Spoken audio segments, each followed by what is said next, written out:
Yeah. I buy all these shirts.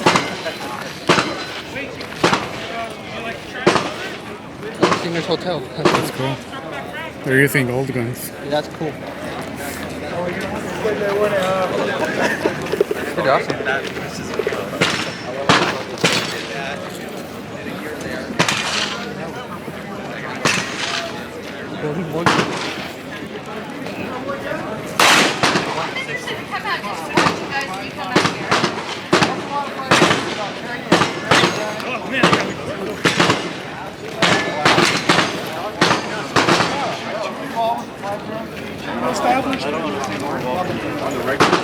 Yeah.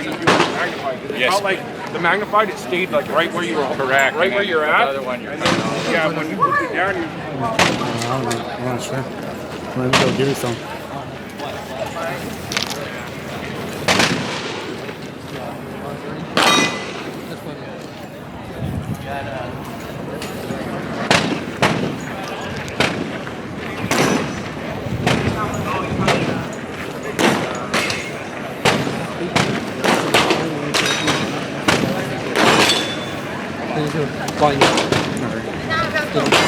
Shit, baby. All of them are good.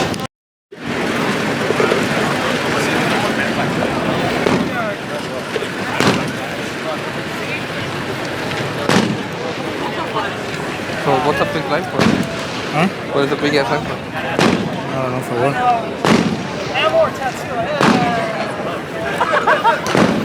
I don't care. I have no idea.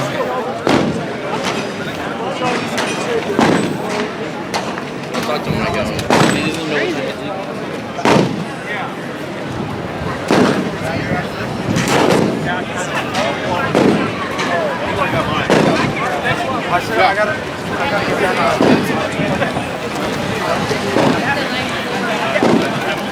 Oh, I gotta break into the line.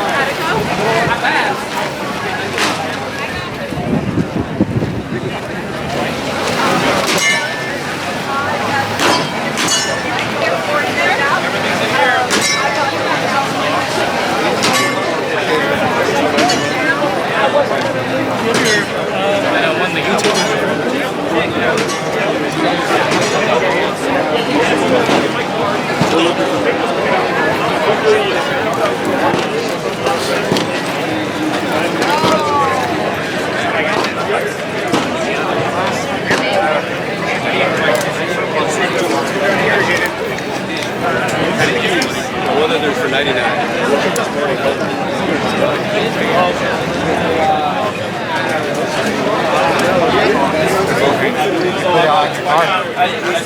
On the visor.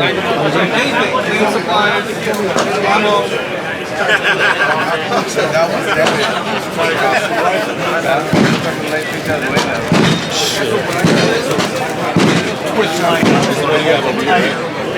I have a similar bag. Yeah. This still. This really?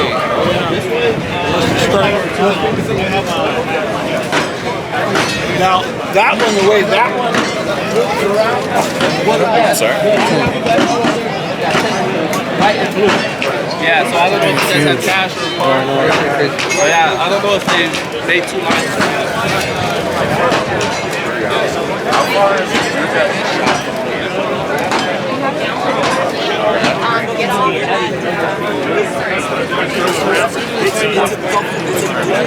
A lot of guys.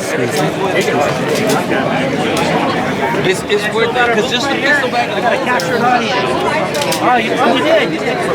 Yeah, women's club's going on. So the purpose of that big circle, it's not on target, you can't see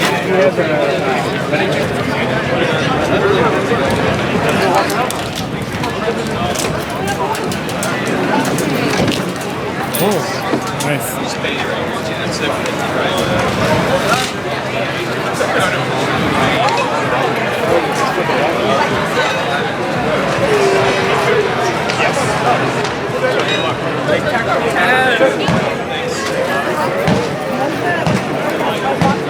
So you're going to stay there?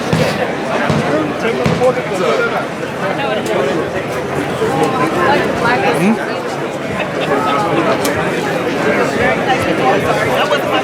my best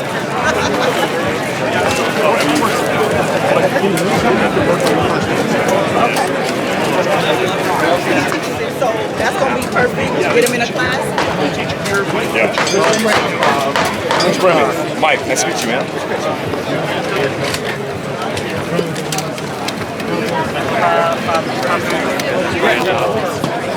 There's several different times.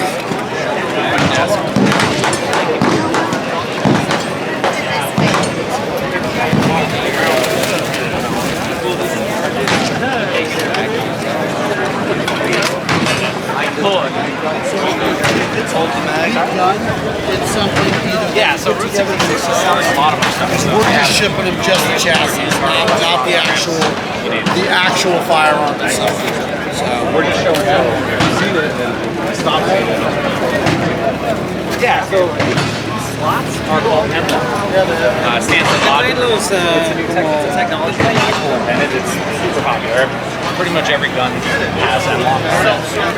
And you can buy attachments for it, like bipods and grips, and, light mounts and sling mounts and different things. So you can kind of customize your gun. I have my AR, but I have the slimmed out rail. So Where you at? See, that's the other one I was talking about. I've never seen it.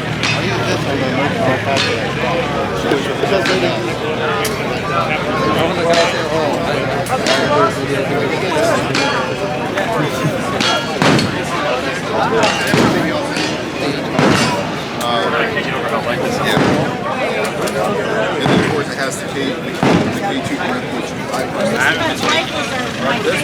a precision bolt action, but mine is the guy I wanted to in Texas right now, and I didn't get it back in time for today. yeah. Unfortunately. on the website. 50% off on our website. Those are my demos. How much is the D-bar running for? The depot.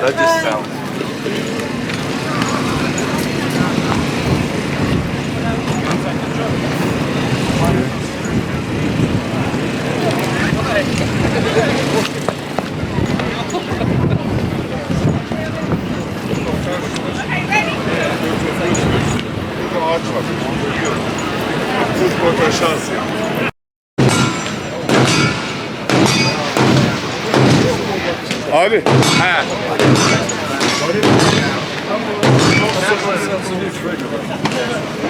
I bought one in all original parts.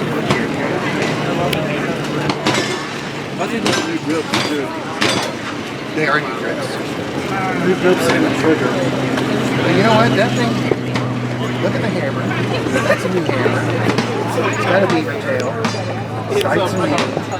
Trigger's probably grips. Yeah, see, I'm It was either redone. Barata didn't show up. Next to Glove Station. Barata's number is next to Glove Station. This what the hell? Check it out. Glove Station is all the best.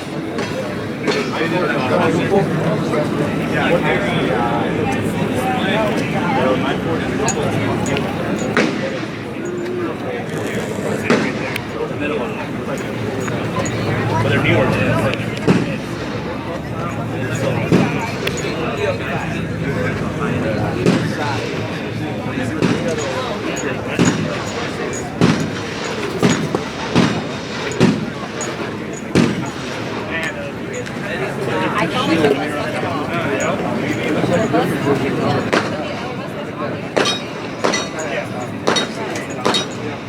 No, we're still not good.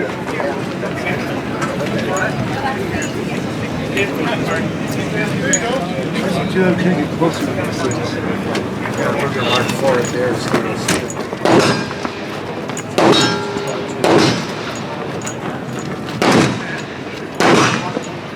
There's no prices on it. I wonder if it's just a show. It could be. Or it's on their website.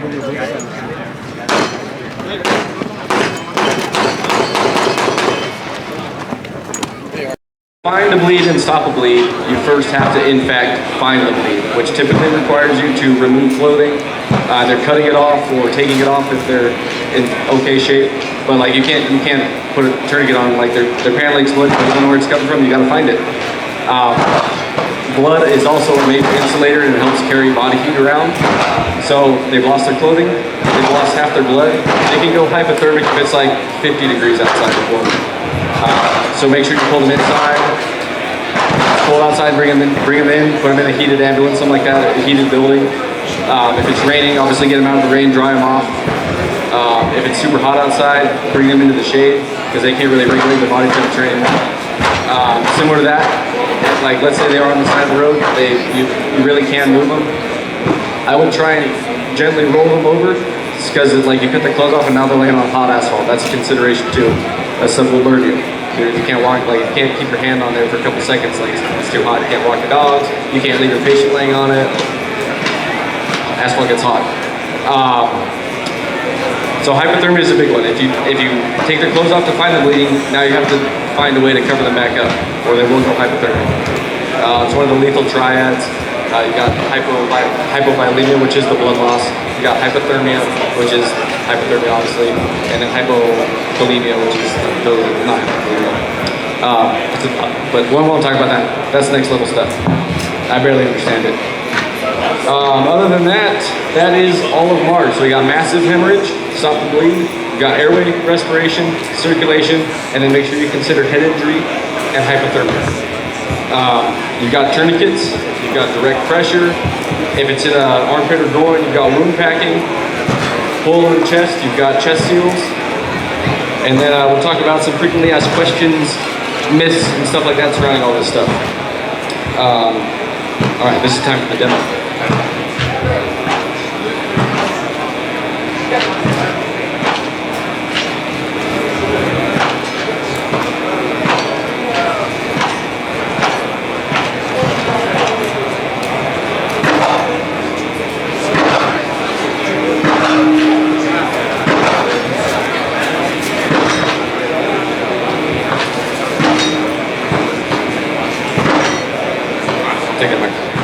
So you guys have all heard, you never remove an impaled object. Some of you might be wondering why, if I can't, care for my patient because I got a piece of rebar sticking out of them. You'll notice it's not leaking. What happens when I pull that skewer out?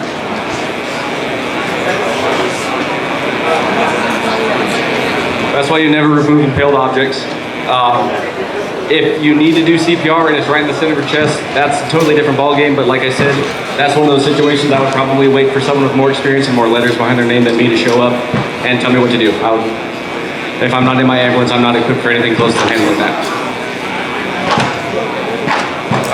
Another thing that gets a lot of traction, especially on YouTube if you're watching the first aid guys, tampons are not for gunshot wounds. They're really good at what they're intended for, but that's a totally different ballgame. They only hold about 5 cc's of blood, which is a cubic centimeter, and this bag right here is probably 50 cc's, so that's already 10 tampons just to hold up this water. And if you can see how much is in this little baggie, if they bled enough they need a tourniquet, there's way more blood than that. You're gonna need a whole box, and even if you have a whole box, if you are trying to wound pack with tampons, they're fibrous, so you'll leave fibers behind in the wound when you pull it out, and you'll either pull the clot out and you'll have to start all over, or you'll leave cotton behind that will start a nasty infection 2 days from now. So stay away from them. They're really good at what they're for, and that's not gunshot wounds. And the last thing is amputations, which I kind of talked about earlier. Like I said, 2 inches above the wound, but not on a joint. In the case of an amputation, I would just go high and tight, straight to the elbow, straight to the hip. If it's a finger or a toe, someone ran their hand through a table saw, someone ran their toes over with a lawnmower and it's just a finger or a toe, those probably don't need tourniquets. You can probably just wrap the end of the finger and toe in gauze and tape it down and call it a day. Obviously they need to see a physician, get it attached hopefully, but they don't need a tourniquet for that. Thank you, sir. I didn't even... And then,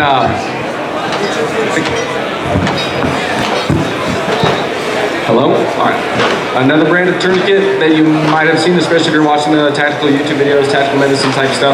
It's called the RATS tourniquet, and it's basically a really fancy rubber band with a hook on one side, so you wrap it around the arm 4 times and then swing it through the hook and it holds tension. That's not really a tourniquet, it's putting 4 rubber bands on with a hook. So like I said, the CAT is industry standard. That would be my recommendation. The RATS tourniquet is not going to stop the bleeding. Stay away from that. They look cool, they pack down really small. You can carry 4 of them in the space you can carry 1 CAT, but they just don't work.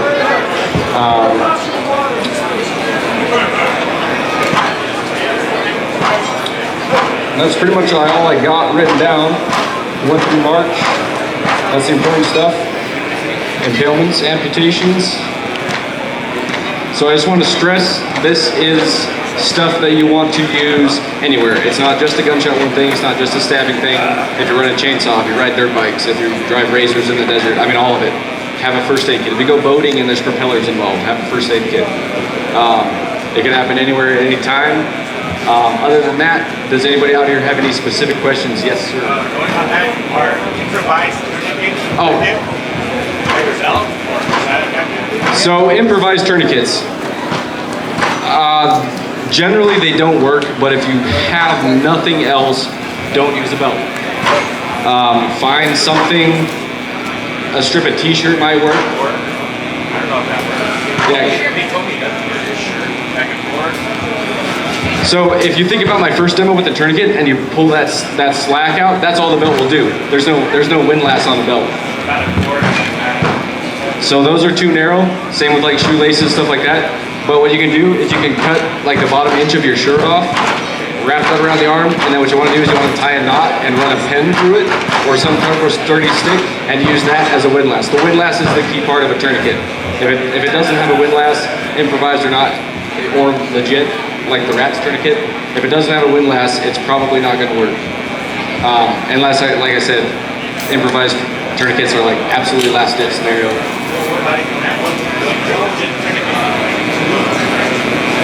Well, use the legit tourniquet for the first one, and then use it for the worst one, and then whatever's not bleeding as much, I would go with cut the bottom of your shirt off and then stick a pen or something through it.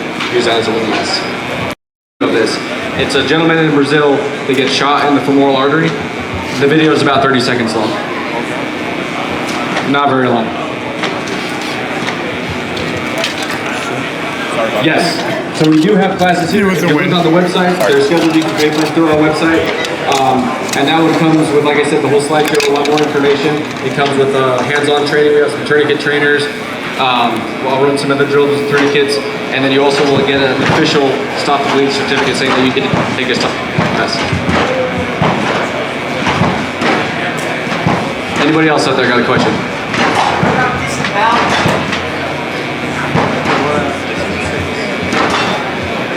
All right, this gentleman over here asked about disembowelments. If stuff is hanging out places it should not be, don't push it back in, because now it's come in contact with the air, there's probably dirt on it, and same thing with the tampon fibers left in a wound, that will start a nasty infection. Get a wet towel, wet gauze, preferably sterile gauze, but if you don't have that, a wet t-shirt, wet towel, and just wrap that over the top and then tape it down real good.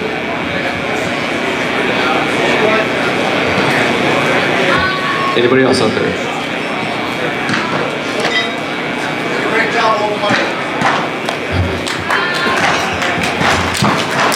Everybody give Reno May a round of applause for holding that microphone.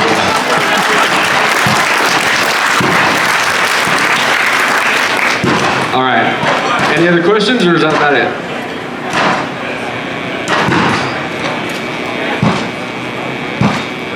All right. Cool. Sorry this was super brief. I don't have a lot of stuff up here with me.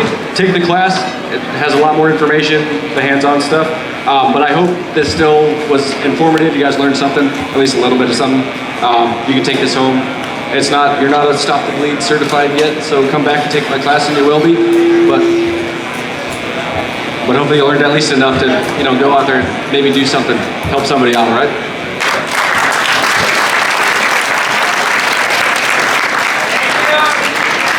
All right, guys, go throw the rest of the event.